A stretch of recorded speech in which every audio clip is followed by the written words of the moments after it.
আসসালামু আলাইকুম স্টুডেন্টস, কেমন আছো? আশা করছি সবাই ভালো আছো, সুস্থ আছো। আমিও ভালো আছি, সুস্থ আছি। গত ক্লাসে আমি যে বিষয়টা নিয়েছিলাম সেটা হচ্ছে পাস্ট অফ স্পিচের উপরে। সেখানে আমি আলোচনা করেছিলাম পাস্ট অফ স্পিচ কাকে বলে, তারপর পাস্ট অফ স্পিচ কত প্রকার, তারপর আমি আলোচনা করেছিলাম নাউন কত প্রকার, কী কী, প্রত্যেকটা নাউন কীভাবে আমরা আইডেন্টিফাই করব। এরপরে আলোচনা করেছিলাম হচ্ছে প্রোনাউন, ঠিক আছে। তারপর আলোচনা করলাম অ্যাডজেক্টিভ। এই তিনটা আমরা পাস্ট অফ স্পিচ বিষয়গুলো নিয়ে আলোচনা করেছিলাম। আজকে যেটা আমরা আলোচনা করব সেটা হচ্ছে ভার্ব। কি বললাম?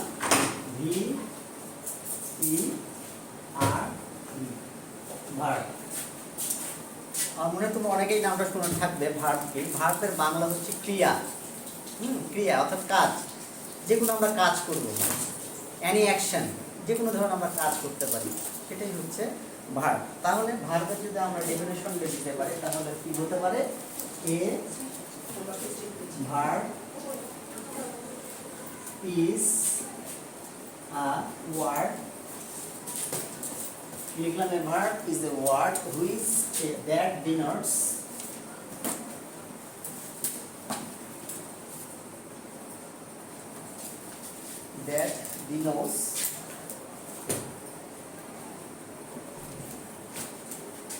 কি ডিনোটস করতে পারে? বিং, তারপর আমরা বলতে পারি হ্যাভিং,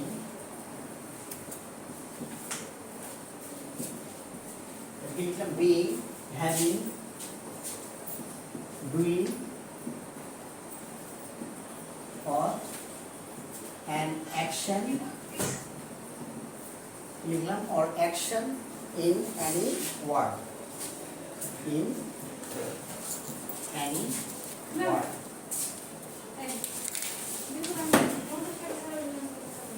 লিখলাম a verb is a word that denotes being, having, doing or an action in any word. অর্থাৎ ভার্ব হচ্ছে কি একটা শব্দ যেটা কোনো কিছু হওয়াকে বোঝাবে, থাকা অর্থে বোঝাবে, তারপরে করা অর্থে বোঝাবে, অথবা যে কোনো কাজ অর্থে বোঝাবে, সেটাই হচ্ছে আমাদের অ্যাডভার্ব।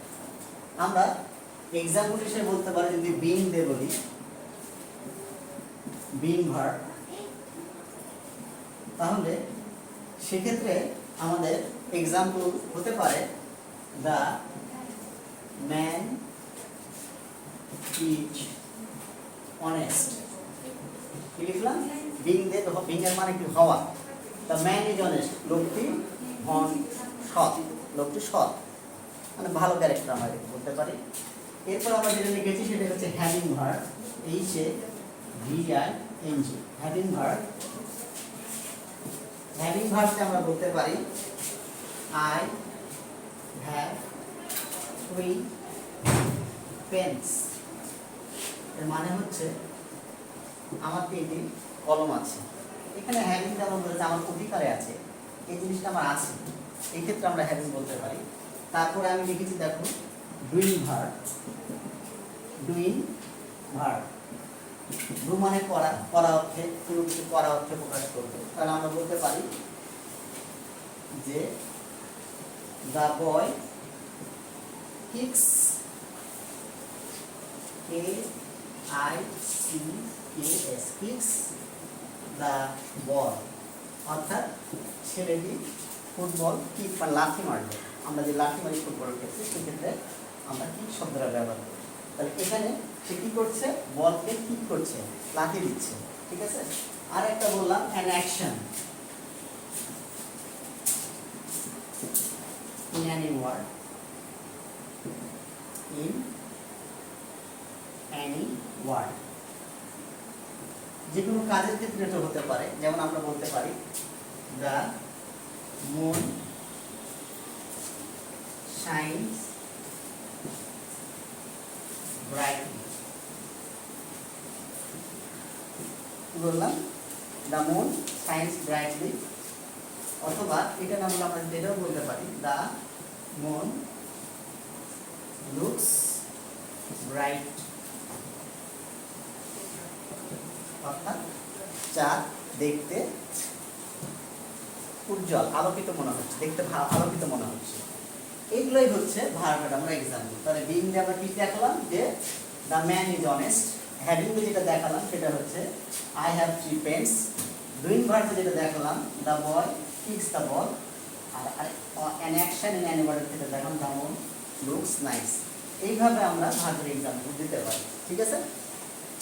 তো আমরা পরে যদি এবার প্রকারভেদের দিকে যদি যেতে চাই তাহলে ভার্বকে কয়েকভাবে ভাগ করা যেতে পারে। সেটা হলো ভার্ব মেইনলি দুই প্রকার, টু কাইন্ডস। ভার্ব আর টু কাইন্ডস। একটা হচ্ছে সকালে আমরা যদি দেখাই যে একটা হচ্ছে ফাইনাইট ভার্ব FINITE, আর একটা হলো আমার non finite verb non finite verb. তাহলে ভার্ব প্রধানত আমরা দুই ভাগে ভাগ করলাম, একটা হচ্ছে ফাইনাইট ভার্ব আর একটা হচ্ছে নন ফাইনাইট ভার্ব। ফাইনাইট ভার্বটা তাহলে কি, যেই ভার্ব বাক্যে অর্থ সম্পন্ন করতে পারে, যে ভার্ব টেন্স পার্সন অনুযায়ী বসে সেটাই হচ্ছে ফাইনাইট ভার্ব। আর যে ভার্ব আমরা অতিরিক্ত তথ্য দেওয়ার জন্য এবং যেটা ভার্ব টেন্স পার্সন অনুযায়ী বসবে না সেটাই হচ্ছে নন ফাইনাইট ভার্ব। ঠিক আছে? তাহলে ফাইনাইট কি বললাম, যে ভার্ব বাক্যের আবশ্যক, যে ভার্ব ছাড়া বাক্য আমরা কমপ্লিট করতে পারি না, সেন্টেন্সটা কোনো অবস্থাতে কমপ্লিট হবে না, সেটা হচ্ছে ফাইনাইট ভার্ব। আর নন ফাইনাইট ভার্ব ছাড়া সেন্টেন্স কমপ্লিট হতে পারে, হতে পারে ঠিক না, হবে, তবে আমরা অতিরিক্ত তথ্যের জন্য নন ফাইনাইট ভার্ব নিতে পারি। ঠিক আছে? এরপর আমরা যাবো হচ্ছে ফাইনাইট ভার্ব। আমরা কি জানি ফাইনাইট ভার্ব এর দুই প্রকার।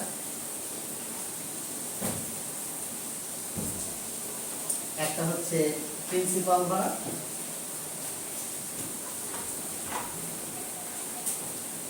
একটা হলো আমার প্রিন্সিপাল ভার্ব,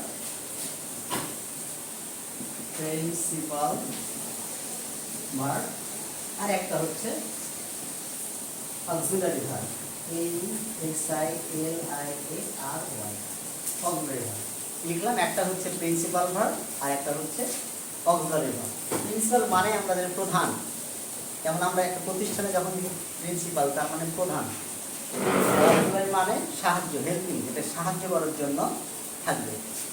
তো প্রিন্সিপাল ভার্ব কাকে বলে, যে ভার্ব সেন্টেন্সের প্রধান হিসেবে থাকবে, যে ভার্ব ছাড়া সেন্টেন্স সম্পূর্ণ হবে না, তাকে বলে প্রিন্সিপাল ভার্ব। আর অক্সিলারি ভার্ব হচ্ছে যে ভার্ব মানে সাহায্য করার জন্য একটা সেন্টেন্স, মানে ভার্বকে সাহায্য করার জন্য থাকবে, সেটাই হচ্ছে অক্সিলারি ভার্ব। ঠিক আছে? তো প্রিন্সিপাল ভার্ব আবার দুই ভাগে ভাগ করা যেতে পারে। একটা হচ্ছে ট্রানজিটিভ,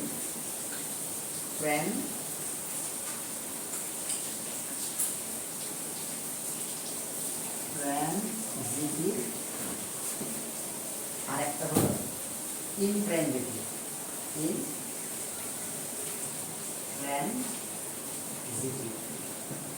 ঠিক আছে? একটা ট্রানজিটিভ আর একটা হচ্ছে ইনট্রানজিটিভ। ট্রানজিটিভ ভার্ব হচ্ছে সেই ভার্ব যে ভার্বে অবশ্যই অবজেক্ট থাকবে, অবজেক্ট ছাড়া ভার্বটা সেন্টেন্সটা কমপ্লিট হতে পারবে না। আর ইনট্রানজিটিভ হচ্ছে সেখানে সে অবজেক্ট থাকবে না, যে ভার্বের অবজেক্টের দরকার নেই, সেটা হচ্ছে ইনট্রানজিটিভ ভার্ব। তাহলে ভার্ব যদি আমরা ছকে দেখতে পারি, ছকের দিকে তাকাই, তাহলে আমরা কি দেখতে পাচ্ছি, ওটা ভার্বকে দুই ভাগে ভাগ করলাম, একটা ফাইনাইট একটা নন ফাইনাইট। ফাইনাইটকে আমরা দুই ভাগে ভাগ করেছি, একটা হচ্ছে প্রিন্সিপাল ভার্ব, একটা হচ্ছে অক্সিলারি ভার্ব। আর প্রিন্সিপাল ভার্বকে আমরা কয় ভাগে ভাগ করছি, তিন ভাগে, একটা ট্রানজিটিভ আর একটা হচ্ছে ইনট্রানজিটিভ। ঠিক এইভাবে যদি অক্সিলারি ভার্বকে আমরা ভাগ করি দুই প্রকারে হবে, একটা হচ্ছে প্রাইমারি অক্সিলারি ভার্ব আর একটা হচ্ছে মোডাল অক্সিলারি ভার্ব। তো যাই হোক অত ডিটেলস আমরা যাবো না, আপাতত আমরা ফাইনাইট কি, প্রিন্সিপাল কি, এই আর অক্সিলারি, এই তিনটা ভার্বটা জানি তোমাদের জন্য মোটামুটি হয়ে যাবে, অত জানার দরকার নেই। ঠিক আছে? তো আমরা অক্সিলারি ভার্বগুলোকে নিয়ে যদি আলোচনা করি তাহলে কি পাচ্ছি, auxiliary verb AUXILIARY, auxiliary verb. Auxiliary ভার্বকে কয় প্রকারে ভাগ করলাম, দুই প্রকারে। একটা হচ্ছে প্রাইমারি অক্সিলারি ভার্ব আর একটা হচ্ছে মোডাল অক্সিলারি ভার্ব। দুইভাবে না ভাগ করে আমরা যদি এইভাবে বলি, আচ্ছা বলি তাহলে লিখে দিই। একটা হচ্ছে primary auxiliary verb, primary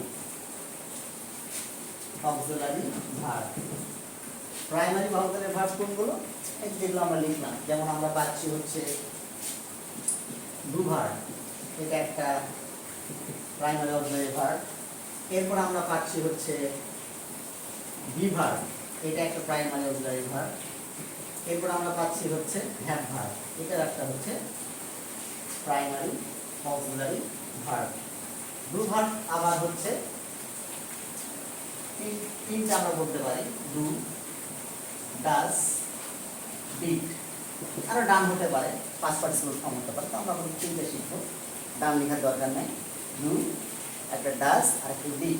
B verb হচ্ছে পাঁচটা আমরা লিখতে পারি, একটা হচ্ছে am, is, are, was, were, পাঁচটা। বিনও লিখতে পারি আমরা, এখানে তাহলে ডান লিখি, তাহলে এখানে আমরা বিন লিখতে পারি, বি ডাব্লিউ সরি ওয়্যার, আর একটা হচ্ছে বিন। হ্যাভ ভার্বটা আমরা তিনটা দেখতে পাই, একটা হচ্ছে হ্যাভ, একটা হলো হ্যাজ, আর একটা হলো হ্যাভ। এইগুলো হচ্ছে প্রাইমারি অক্সিলারি ভার্ব। কি কি বল, তাহলে আরেকবার বলে নিই। ডু ভার্ব হচ্ছে do, does, did, done. Be verb হচ্ছে ছয়টা আমরা লিখেছি, am, is, are, was, were. Have ভার্বটা আমরা তিনটা দেখতে পাচ্ছি, হ্যাভ, হ্যাজ, হ্যাভ। এইগুলো হচ্ছে প্রাইমারি অক্সিলারি ভার্ব। এবার আমরা যদি আরেক বলেছে দুই প্রকারের হয়, আরেক প্রকারের ভার্ব যদি আমরা লিখতে চাই তাহলে হবে যে 2 নাম্বার দিক modal auxiliary verb, M O D A L, modal auxiliary verb. A for auxiliary, V for verb, সংক্ষেপে আমি লিখলাম মোডাল অক্সিলারি ভার্ব। যেই ভার্ব টেন্স পার্সন অনুযায়ী হবে না, বিশেষ ভার্বের যে ভার্বগুলো থাকে সেটা প্রকাশ করার জন্য ব্যবহার হয়, তাকে বলা হয় মোডাল অক্সিলারি ভার্ব। কি বললাম? যে ভার্ব টেন্স পার্সন অনুযায়ী না বসে বিশেষ অর্থ, বিশেষ ভাব প্রকাশ করার জন্য ব্যবহৃত হয়, সেটাই হচ্ছে modal auxiliary verb. Modal auxiliary verb অনেকগুলো হয়, আমরা যদি লিখতে থাকি তাহলে হচ্ছে প্রথমে লিখলাম হচ্ছে shall, should, will, would, can, could, may, might, must, have to, be to, dare, etc. অনেকগুলো হয়, আমি আপাতত এগুলো লিখলাম। কি লিখলাম? Shall, should, will, would, can, could, may, might, must, have to, be to, etcetera. আরও অনেকগুলো হয়, যেমন আমরা নিড বলতে পারি, বি গোয়িং টু বলতে পারি, অট টু বলতে পারি, অনেকগুলো হবে। তো আমি জরুরি যেগুলো সেগুলো আমরা মোটামুটি লিখে রাখলাম। এক্সাম্পল হিসেবে যদি আমরা বলতে পারি, তাহলে আমরা যদি সাধারণত যদি এই বাক্যটা লিখি, হি ব্র্যাকেট হয়তো দিলাম ওয়ার্কস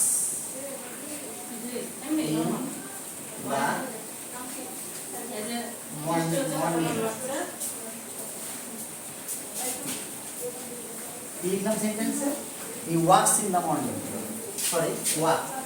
তাহলে এটা আমরা দেখতে পাচ্ছি প্রেজেন্ট ইনডেফিনিট টেন্স, তাহলে এখানে কি ওয়ার্ক না লিখে আমরা কি আসলে হবে এখানে ওয়ার্কস ইন দ্য মর্নিং।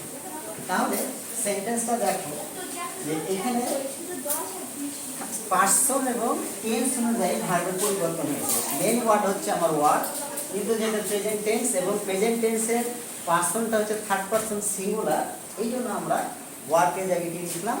ওয়ার্ডস লিখলাম। কিন্তু এখানে যদি মোডাল ভার্ব আমরা দিতাম তাহলে দেখো যে হি লিখলাম উইল, ব্র্যাকেটে লিখলাম ওয়ার্ক ইন দ্য মর্নিং। তাহলে এটাকে যদি আমরা লিখতে চাই তাহলে হলো হি উইল, মোডাল ভার্বের পরে যে ভার্বটা আমরা পাবো সেটা হচ্ছে সব সময় বেস ফর্মে হবে, বেস ফর্ম, ঠিক আছে? তাহলে হবে হচ্ছে work in the morning. He works will work in the morning। দেখো এখানে কিন্তু যদিও থার্ড পারসন সিঙ্গুলার হচ্ছে তবুও এখানে ওয়ার্কস হলো না, কারণ এগুলো মোডাল ভার্বের পরে টেন্স বা পার্সনের কোনো ডিপেন্ড করে না সেন্টেন্সটা, মানে মোডাল ভার্ব থাকার কারণে বেস ফর্মটা এখানে হয়ে গেল।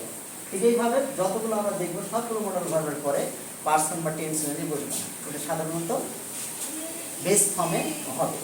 ঠিক আছে, এই হচ্ছে আমাদের ভার্ব নিয়ে আলোচনা। তো আজকে আমি যে বিষয়গুলো নিয়ে আলোচনা করলাম সেটা হচ্ছে ভার্ব কি লিখেছিলাম। এই verb is a word that denotes being, having, doing or an action in any work। যে আমি তারপরে এক্সাম্পল দিলাম যে having food the example, doing the example, being the example, in action in any word the example. এরপরে এর হচ্ছে প্রকার ভেদগুলোকে আমি আস্তে আস্তে আলোচনা করেছি। প্রথমে প্রকার আলোচনা করলাম হচ্ছে মেনলি তিন প্রকার, দুই প্রকার, ফাইনাইট নন ফাইনাইট। এরপরে ফাইনাইট ভার্বগুলো ভাগ করলাম প্রিন্সিপাল অক্সিলারি, তারপর অক্সিলারি ভার্বকে আবার প্রিন্সিপাল আবার ভাগ করলাম যে ট্রানজিটিভ ইনজেন্ডেটিভ, আবার অক্সিলারি ভার্বকে আলোচনা করলাম, modal auxiliary verb, primary auxiliary verb, এইভাবে আলোচনা করলাম।